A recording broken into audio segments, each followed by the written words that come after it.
welcome to the Marley Bird YouTube channel, brought to you by Red Heart Yarns. In this video, I'm going to show you how to make the Charming Slouchy Hat.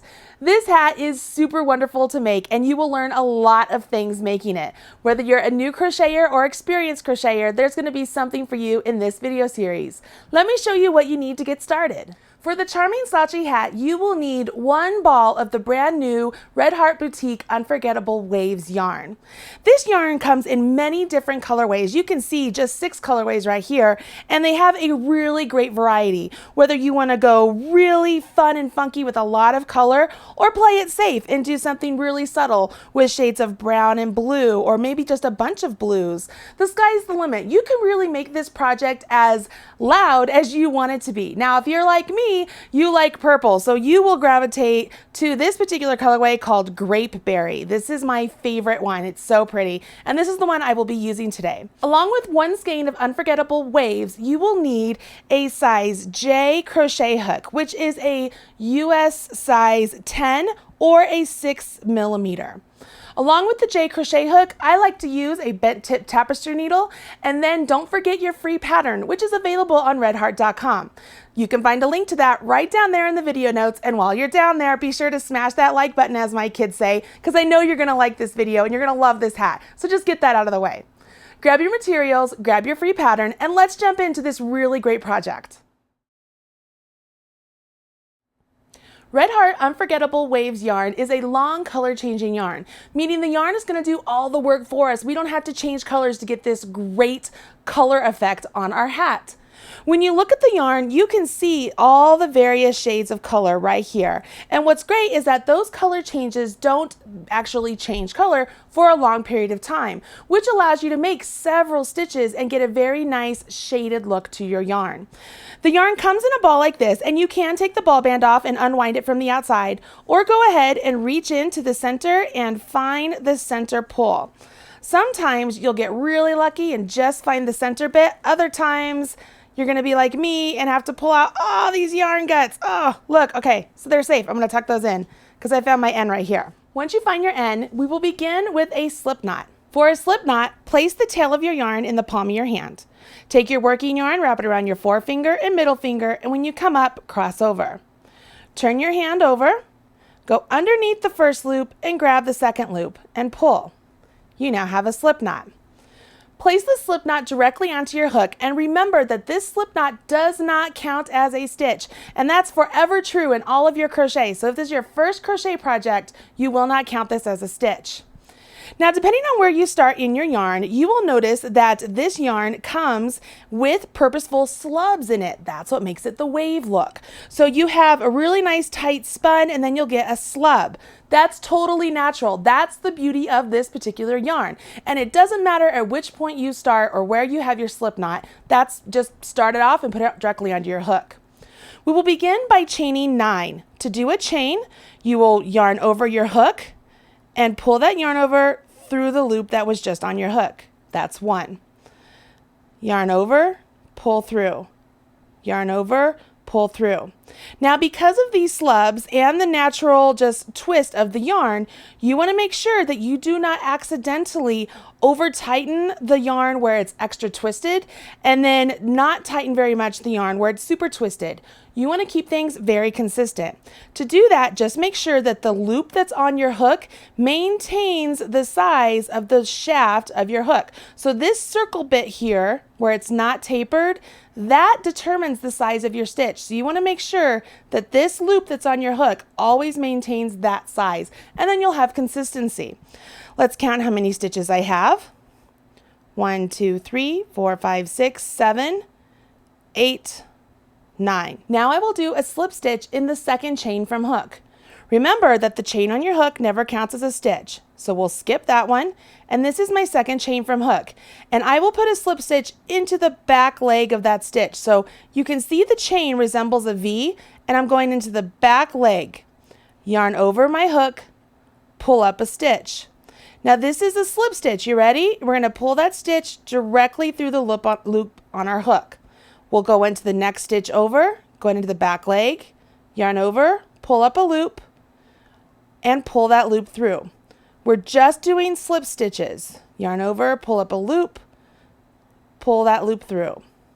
Go into the next stitch over, yarn over, pull up a loop, and pull that loop through. It will look a little bit goofy to the trained crocheter's eye.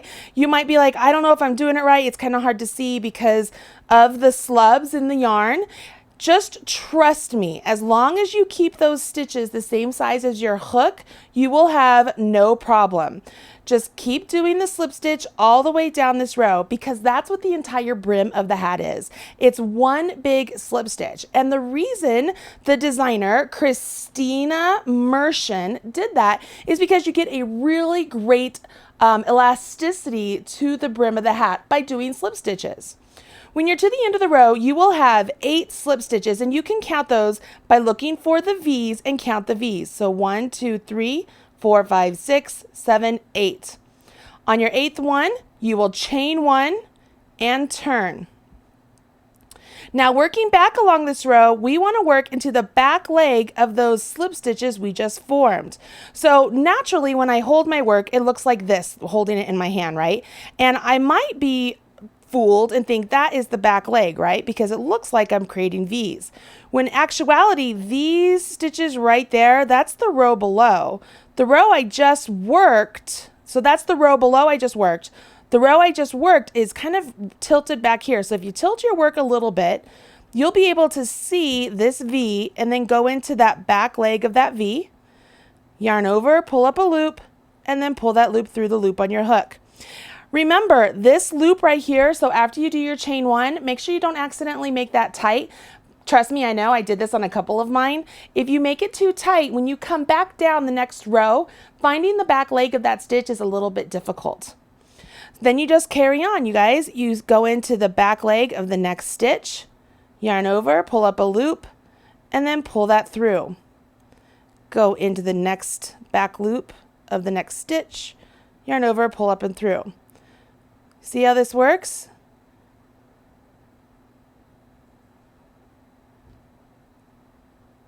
When you get to the end of this row, you will once again do a chain 1 and turn, and then do slip stitches into each one of those 8 stitches you just did. So it's this row repeated for 100 times. So once you've repeated it 100 times, it's time to move on to the body of the hat. But I will tell you that if you find you're making your hat for somebody who has a smaller circumference head or a bigger circumference head, it's okay if you need to do a couple extra rows or a couple fewer rows. We can make this hat pattern work for you, and I will talk to you about that as we move on to the next step. But if you can strive for getting the 100 rows, and if for you, you need to do a tally mark, or maybe you have one of those really great apps that you can just put a little tick mark every time you finish a row, I encourage you to do that. Whatever's gonna work for you. If you're like me and you're like, you know what, I just want to get through this because it's a little bit tedious doing these slip stitches, I totally get it. I'm the same way. Just continue doing it until it measures around your head or the head of the person you're going to make it for, and we'll move on to the body of the hat. Let me show you what the finished brim of your hat looks like. Let me pull in one that I've already had complete. And you can see here, when the hat brim is complete, you get this look of some really great wave stitches. Can you see that? And that is because of the thickness and the thinness of the yarn. It's the natural beauty of this Unforgettable Waves yarn that creates that. And then remember at the beginning when I talked to you about long color changes, as we look at this brim of the hat here, you can see how one color morphs into the next color. And I never changed yarns. I used the same skein of yarn throughout the entire project, but it looks like I put a ton of work into it. Score, right? Finish the brim, and then let's move on to the body of the hat. The slip stitch brim is really pretty, isn't it? But it just takes a lot of time. Here's the cool part. You just finished the piece of this hat that takes the longest. The next bit of the hat, you'll have done in no time. It goes really super fast, but let's get there first. The first thing we will do is fold the brim in half with the loop behind the chain edge that we just folded. What will happen is we will work a single crochet into both this stitch and the corresponding stitch from the cast on edge or the chain edge. So when we do that, we will be joining our band for our hat. So let's go ahead and jump in. So you'll notice that it says we begin with the chain 1. So I will chain 1 and then turn. Well, I've already turned, so I'm ready to go. and I will go into this stitch right here and then the corresponding stitch. So a stitch in the magenta color and a corresponding stitch in the blue. Yarn over, pull up a loop, yarn over, draw through 2. So I'm doing single crochets. I go over to the next stitch and then the next stitch over on the blue. See that? So it's like I have 4 loops on my hook, right? Or not 4 loops, but 4 strands of the yarn I'm working into. Yarn over, pull through. Single crochet all the way down. Make sure as you're going along, because it is super easy to accidentally get off track. You know, maybe you have skipped a stitch or for whatever reason, you know, one of the kids came crying in and you needed to jump away. Oh, I almost did a slip stitch there. Make sure that your edge down here is still lined up, because that will make sure that you don't have one cockeyed bit of the brim. You know, it will all be even. If you're like me, you keep accidentally doing slip stitches, because I've done so many slip stitches lately that that's what's my muscle memory is full on slip stitch. But here we go. We're getting the rhythm of some single crochets happening here. Here at the very end, I will go into this last bit and the last chain there. Sweet. So I have this nice single crochet edge there, and that will go the inside of my hat. So what I do now is I flip my hat, my brim of my hat, right side out. So now my right side is out of the hat, okay? And I'm ready to carry on. So I will chain 4, 1, 2, 3, 4. And this chain 4 will count as a double crochet and a chain 1, okay? So I will go ahead and yarn over, and we will place a double crochet into this same stitch. Well, Marley, what stitch do we do? I'm going to do it right there. I just want it to be roughly into the same place as that last stitch, the last single crochet I completed. So this is going to be the beginning of my round. Because I know this is the beginning of my round, I want to mark the place in my chain stitches that I know I will be joining to, just as a signal for me to say, hey, stop, this is where I'm going to join. As I look at my chain stitches down here, I know that I will be joining to the 3rd chain of those original 4 chains. So 1, 2, 3. So I want to put my marker into that 3rd chain, and that's just going to let me know that that's where the end of my row is. Once I've marked my stitch, it's time to do a V-stitch in every 4th row. So I will skip 3 rows and do a V-stitch in the top edge of the 4th. So for me, I made it so that it was like skip, skip, and then come over here to sort of like a valley, go in, around, and pull up, and then do a double crochet, chain 1, and do another double crochet into that same space. That is your V-stitch for this pattern. It's a double crochet, chain 1, double crochet. Skip 2. See where these look like big V's? So we're going to skip those 2 V rows. It's actually, we're skipping 3 rows total. And we're going to come over here to where this sort of valley is. Can you see what I'm looking at there? And we will do another V-stitch into that valley. As long as you're consistent with this, you guys, that's what's most important. If you're like, you know what, Marley, I want to put it into that actual V row, you could do that if that's what you want to do. Okay, but by doing this into the valleys, that is our 4th row from where we had joined previously. And that should make it to where we get around the entire brim evenly if we did 100 rows. Now, remember when I said that if you need to make it longer or shorter, you can absolutely do that. And I would show you how to accommodate the body of the stitch for the body of the hat. To do that, this is how you would do it. When you begin stitching into the body of the hat and you've altered the number of rows you have down here, you can take the time and divide out how many stitches you need to skip in order to have 25 V-stitches. Or you can just go eyeball it and do your V-stitch every 4th row. And then towards the end, if you need to shift some a little bit, maybe you do some every 3rd row and every other row to get it evened up at the end. That's okay. The pattern does call for 25 V-stitches, but it is not the end-all and be-all for the pattern. Meaning, if you get fewer V-stitches or you have more V-stitches, you can still complete this pattern. It's that simple. It's a very simple stitch pattern. So if you need to add a few more to get around your brim, or you need to add a few less to get around your brim, that's totally okay. So don't get stuck on the 25. All right, so let's keep going. I'm going to continue on doing my V-stitches all the way around the brim. And remember, a V-stitch is a double crochet, chain 1, double crochet. For me, I'm going to be consistent. I'm going to skip my 2 rows of the V's, what I like to call V's. I'm actually skipping the 3 rows and working into the 4th, if that's a better way for you to understand what I'm doing. I'm just staying consistent. Let me get around this brim and I will show you how to join to the slip stitch. I just finished my last V-stitch, and if you take a look down here, you can see that I completed my last V-stitch just before I got back to my round, which is perfect. So what I need to do is do a slip stitch into that stitch that I had marked.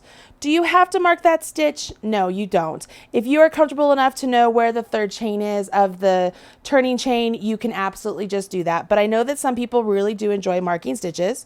So I've marked it there, and now I'm joined. So my entire hat is now in the round. I will no longer turn my hat back and forth. I will just continue to work round and round and round. The next part of the instructions say to chain 4, 1, 2, 3, 4. Again, that counts as a double crochet and a chain 1. So if I want to be consistent with my stitch marker, I would mark it into the 3rd chain, just like so. And I would continue by doing my double crochet into this space right here. So see where we joined, and then we have this space. So we will do our double crochet, and that simulates our first V-stitch. And then we carry on in each and every round, putting a V-stitch into this chain 1 space of the V-stitch of the previous round. So here we go. Double crochet, chain 1, double crochet. Don't do anything extra. Jump all the way over here to this V-stitch round. Make sure you don't accidentally go right here between the 2 V-stitches. You want to go into the chain 1 space, yarn over, pull up a loop, yarn over, draw through 2, yarn over, draw through 2. Chain 1, yarn over, pull up a loop, yarn over, draw through 2, yarn over, draw through 2. Here we go. We do a V-stitch. You continue on every single round just like this, joining with your slip stitch to the marked stitch, and then begin your round with the chain 4, single crochet into that first chain 1 space, and then do a V-stitch into the chain 1 spaces all the way around. Now the pattern states that you do this for rows 2 through 14. So essentially you're going to do it till you're almost out of yarn, because this hat requires only 1 ball of yarn. Having said that, if you've made your brim larger, you might run out of yarn a little bit sooner. So do you need a full 14 rows? Probably not, but if you do want it to be a nice big slouchy hat, you might need that extra ball of yarn if you've altered the pattern. Having said that, if you're going along and you're like, you know what, I've hit row 12 and I'm really comfortable with how it looks, I don't think I need a couple more rounds, you can stop there as well.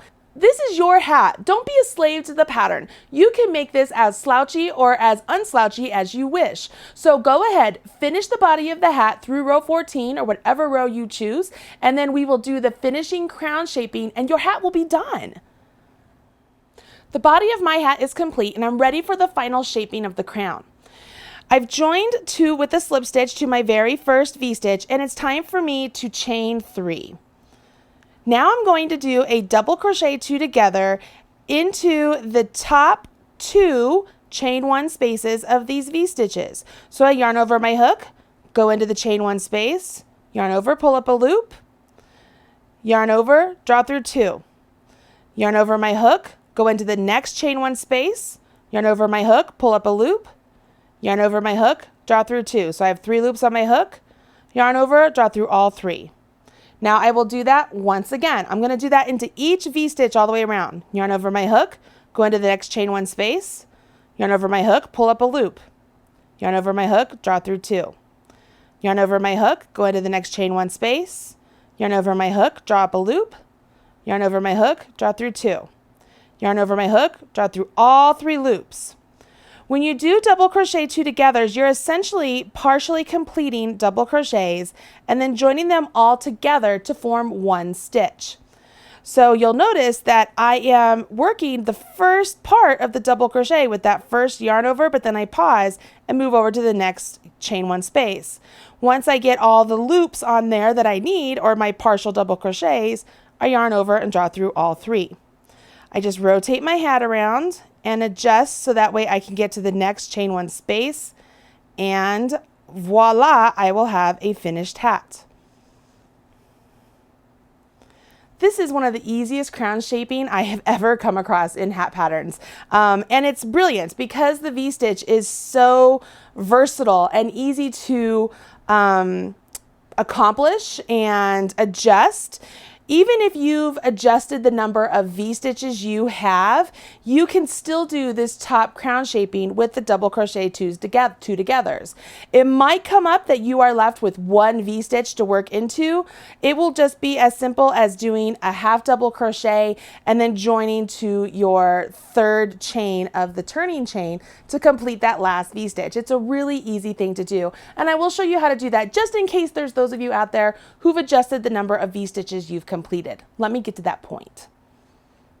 If you change the number of V-stitches that you made in the body of your hat, there's a good chance that you come up with an uneven number of V-stitches, and you will have 1 V-stitch left, but not a corresponding V-stitch to do a double crochet 2 together. You don't want to just leave that V-stitch hanging out there, so let me show you what I would do to seal that closed. You don't want to leave this final V-stitch just hanging out there. You want to complete it in some way, and here's what I think is best. If you yarn over your hook, go into the chain 1 space, yarn over your hook, pull up a loop. Yarn over, draw through 2. Now we are just going to jump over to the 3rd chain of your turning chain, yarn over, pull up a loop, and then yarn over and draw through those 3 loops. We're just going to pull them all together. So it'll look a little something like this, but it won't be anything noticeable as far as something's different in your hat. If you've done it this way, you won't get a big hole, which is much more glaringly obvious than the fact that these stitches are pulled together a little bit more. Doing it this way simulates a double crochet 2 together without actually doing a double crochet 2 together, and it adds a little symmetry to the rest of your hat pattern. Once you've done that bit, you want to cut your yarn, leaving a nice long tail. We're going to use that yarn to thread it through the stitches on that last row and pull it together like a drawstring. Let me show you. I've cut my yarn, so I will go ahead, I'm going to chain 1 and finish off and pull my yarn through. I have a nice long tail going on here. I will thread this onto a yarn needle, and once I do that, all I'm going to do is go to the top of these stitches, all these stitches up here that I just completed, and I'm just going to grab them and pull them together like a drawstring. So for me, I just like to, it's sort of like I'm whip stitching. I'm going around each one.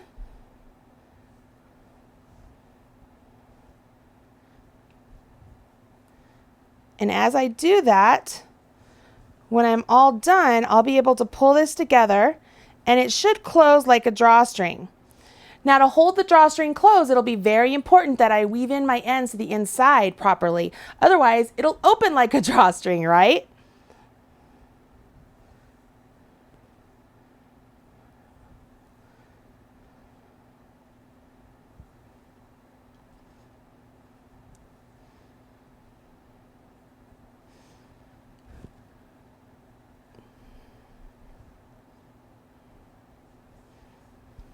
Once I'm to the end, all I need to do is pull on my yarn, and I'm just pulling it nice and closed, just like so. You see how it comes together really nicely there at the top? And I will take my tapestry needle and I'm going to stick it right through the center and flip this hat inside out. Pull that tail through, so now it's on the inside of my hat. Flip my hat inside out. The tail is on the inside of my hat. See if I can pick this up here.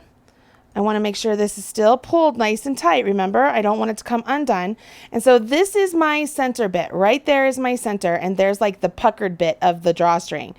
I like to go through that bit one more time with them all pulled together, just pulling through like so. Okay? And what this does is it really gives them some stability to stick together. I will do this a lot when I'm doing adjustable rings as well, because you don't want those to come undone, and that tends to be what happens on those as well. So I am just popping through all the center bits, and I'm just going down and back. You'll notice that I am going down and back so that way it doesn't come undone. See if I can get this through here. Nice and neat. I'm going through the stitches, okay, so that looks really good to me. Now, because the V-stitch is really big and lacy, I don't have a lot of places I can weave this in. So I will go through this just a couple more times to make it nice and secure. I don't want to put a knot up there because you don't want a knot at the top of your hat. Even if it's a slouchy hat, it's just not good. It's been my experience that you just don't want to do that. Once I've done that, I will take my tapestry needle. I'm going to weave it actually through the yarn. I'm splitting the actual yarn here, and I'm just pulling it through this way. And then I'm going to pop it back the opposite direction so that way it is stuck in place. Man, I am super confident that that is not going anywhere. Look at that. And I can go like this, and let's pull and see, is my drawstring opening up? Not at all. So I will go ahead and cut this yarn. There we are. And then the last thing I need to do is weave in my tails of the other bits, and this hat is complete. You've completed your very own Charming Slouchy Hat by Christina Martian. And isn't this so pretty? It's so stinking pretty. The color changes are just perfect. And the brim, even though it's tedious, has a lot of elasticity, and it's sure to stay around the head as the hat is being nice and slouched down. I did choose to make mine only 12 V-stitches because I wanted it a little bit less slouchy because my daughter wants it. She actually asked for it last night, and I said, you know what? I will give it to you, because how often am I going to get my teenage daughter to ask me for a project? So of course I'm going to get this for her. Maybe you're going to make one of these for the teenager in your life or for yourself. I don't care. Whatever it is, will you share a picture with me? I would love to see it. If you go to facebook.com/MarleyBird and post a picture of your finished project, I would be just tickled pink. If you like this video, go ahead and hit subscribe so you're up to date whenever more Marley Bird videos are released, and you will be the first to know. Also, if you didn't already, smash that like button. I told you you were going to love this video. You should have just smashed it there at the beginning. I'm Marley Bird, proud spokesperson for Red Heart Yarns, and I hope to see you again soon. Bye! Looking for more Marley Bird? Don't worry, I've got you covered. Click right down there and you will find more videos just like this teaching you how to knit or crochet, all brought to you by Red Heart Yarns. Go ahead, click away. Don't be shy. Don't forget to smash that like button.